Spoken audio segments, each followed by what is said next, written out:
ತಮಿಳುನಾಡಿನಲ್ಲಿ ಕಳ್ಳಬಟ್ಟಿ ದುರಂತ, 34 ಜನರ ಮೃತ್ಯು, 5ರ ಸ್ಥಿತಿ ಚಿಂತಾಜನಕ. ವಾರಣಾಸಿಯಲ್ಲಿ ಮೋದಿ ಕಾರಿಗೆ ಚಪ್ಪಲಿ ಎಸೆಯಲಾಯಿತೆ. ಚಪ್ಪಲಿಯಲ್ಲ ಮೊಬೈಲ್ ಎನ್ನುತ್ತಿರುವ ಅನಧಿಕೃತ ಮೂಲಗಳು.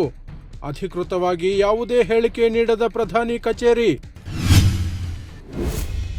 ನೀಟ್ ಪರೀಕ್ಷೆಗಳಲ್ಲಿ ಗೋಲ್ಮಾಲ್ ಆರೋಪಗಳ ನಂತರ ಈಗ ಯುಜಿಸಿ ಎನ್ಇಟಿ ಪರೀಕ್ಷೆ ಸರದಿ. ಪರೀಕ್ಷೆ ಮುಗಿದ 24 ಗಂಟೆಗಳಲ್ಲೇ ಪರೀಕ್ಷೆ ರದ್ದುಗೊಳಿಸಿದ ಒಕ್ಕೂಟ ಸರ್ಕಾರ. ಭಾರತ ಕ್ರಿಕೆಟ್ ತಂಡದ ಮಾಜಿ ಆಟಗಾರ ಕನ್ನಡಿಗ ಡೇವಿಡ್ ಜಾನ್ಸನ್ ಆತ್ಮಹತ್ಯೆ. ಕಟ್ಟಡದಿಂದ ಜಿಗಿದು ಜೀವ ಬಿಟ್ಟ ಕ್ರಿಕೆಟಿಗ.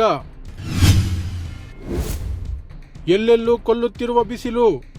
68 ಭಾರತೀಯರು ಸೇರಿ ಮೆಕ್ಕಾದಲ್ಲಿ 1000ಕ್ಕೂ ಹೆಚ್ಚಿನ ಸಾವು.